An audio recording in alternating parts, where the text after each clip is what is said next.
votre émission priant chaque jour de carême.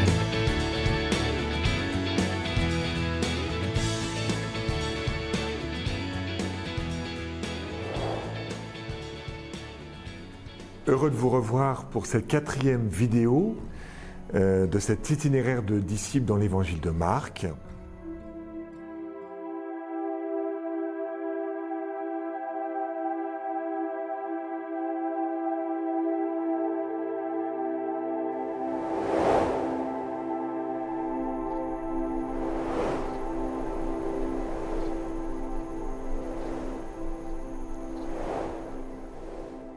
La phrase que je retiendrai aujourd'hui, c'est « Il en fit 12 pour être avec lui et pour les envoyer prêcher ». On a vu comment le disciple, donc, après avoir quitté son filet, quitté son péché, bien sûr on le quitte toujours notre péché, en fait va vivre avec Jésus.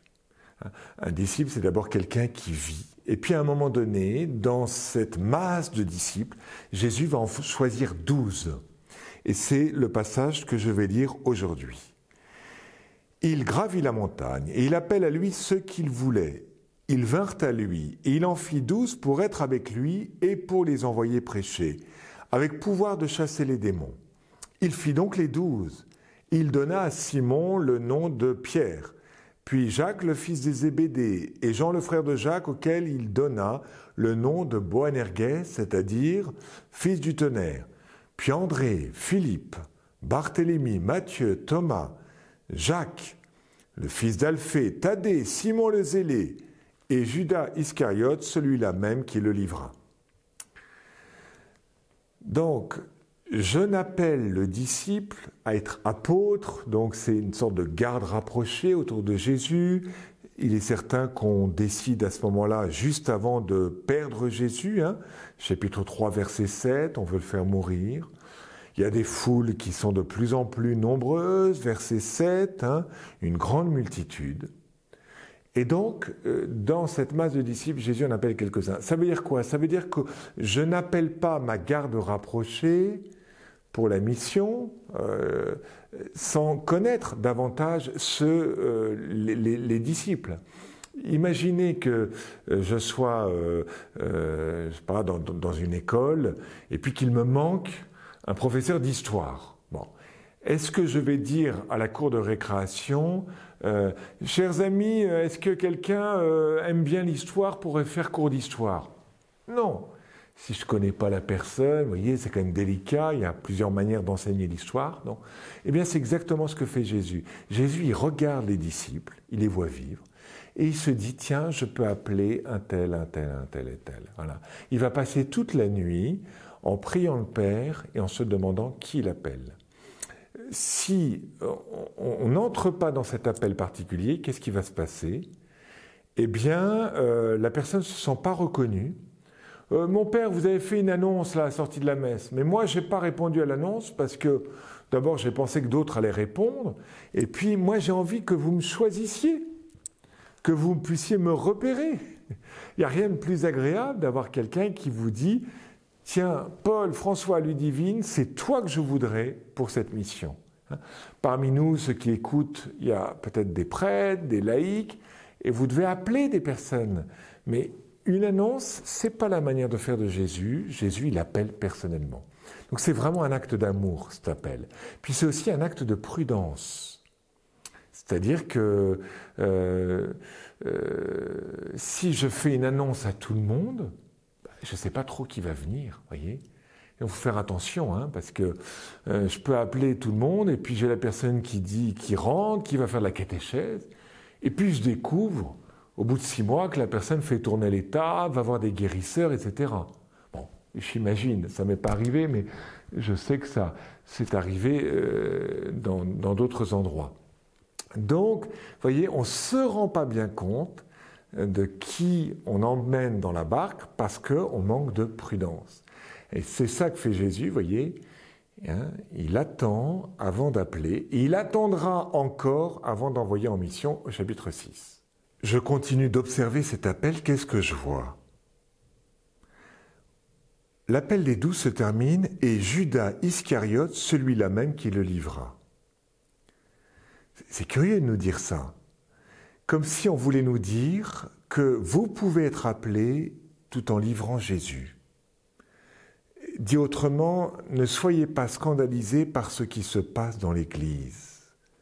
Je peux être appelé et quitter le Christ. Dieu est fidèle, ça c'est vrai, c'est toute l'histoire de la Bible, mais nous pouvons être infidèles et c'est aussi toute l'histoire de la Bible et des prophètes qui appellent Israël qui est infidèle. C'est important pour un prêtre, pour quelqu'un qui est marié, pour quelqu'un qui est engagé, pour un baptisé, un nouveau baptisé, de se rappeler que tu peux être appelé. Le baptisé, il a été appelé, ce qu'on appelle l'appel des catéchumènes en particulier. Mais tu peux renier le Christ. Je suis prêtre aujourd'hui, je rends grâce au Seigneur. Mais j'aimerais rendre grâce à la fin de ma vie, au soir de ma vie, d'avoir été fidèle. Être fidèle au bout de quelques semaines, quelques mois, c'est pas la même chose qu'être fidèle au bout d'une dizaine, vingtaine, trentaine d'années. Seigneur, préserve-moi de l'abandon, tout simplement, du péché de Judas. Dernière marque du disciple, qu'est-ce que je vois? Il gravit la montagne, il appelle ceux qu'il voulait, il en fit 12 pour être avec lui et pour les envoyer prêcher. Donc d'abord, j'ai les 12. 12, c'est pas un chiffre. 12, c'est un nom, à la limite un nom propre. Comme on dirait les Dupont, les Gerfagnon, les ceci, les cela. Un nom propre, les Dollier. Voilà, je m'appelle Dollier. Les Dollier, ça veut dire la famille Dollier. Donc il y a d'abord un groupe qui s'appelle les 12, et ensuite il y a chacun qui apparaît en particulier. Dit autrement, la communauté prime sur la personne.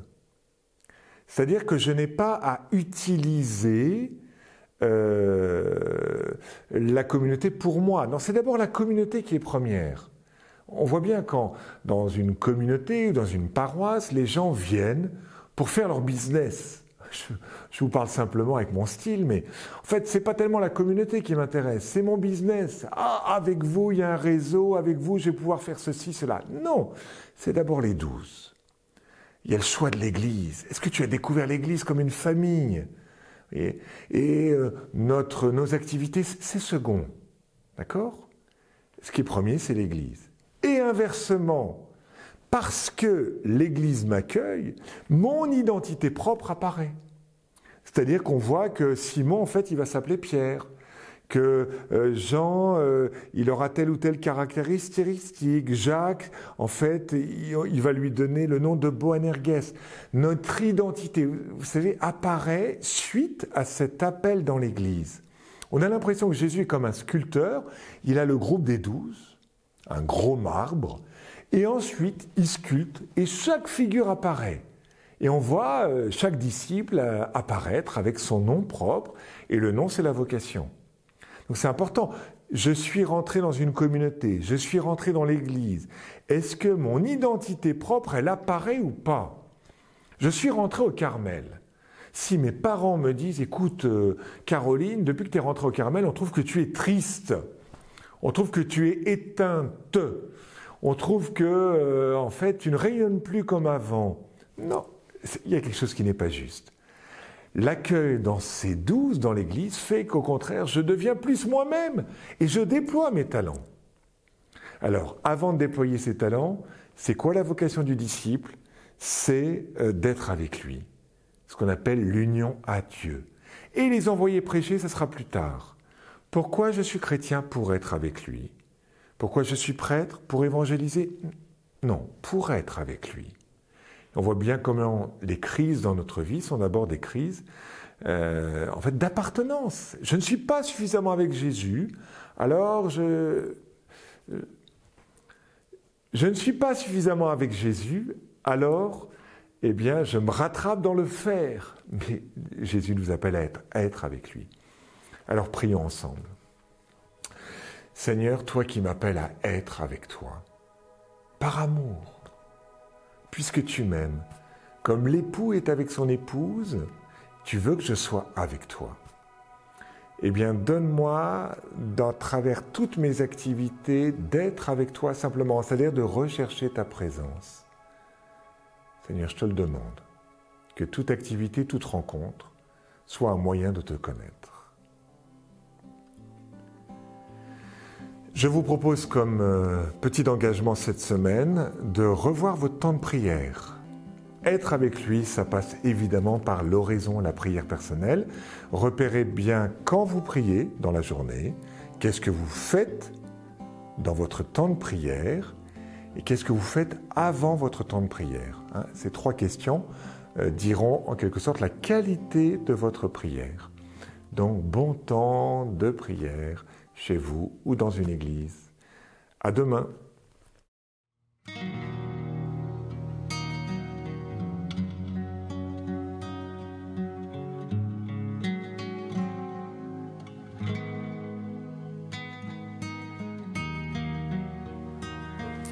Si vous souhaitez retrouver le Parcours Saint-Marc en intégral, merci d'aller sur Emmanuel Play, Paul Delier, Parcours Saint-Marc. Le lien est en description sous la vidéo.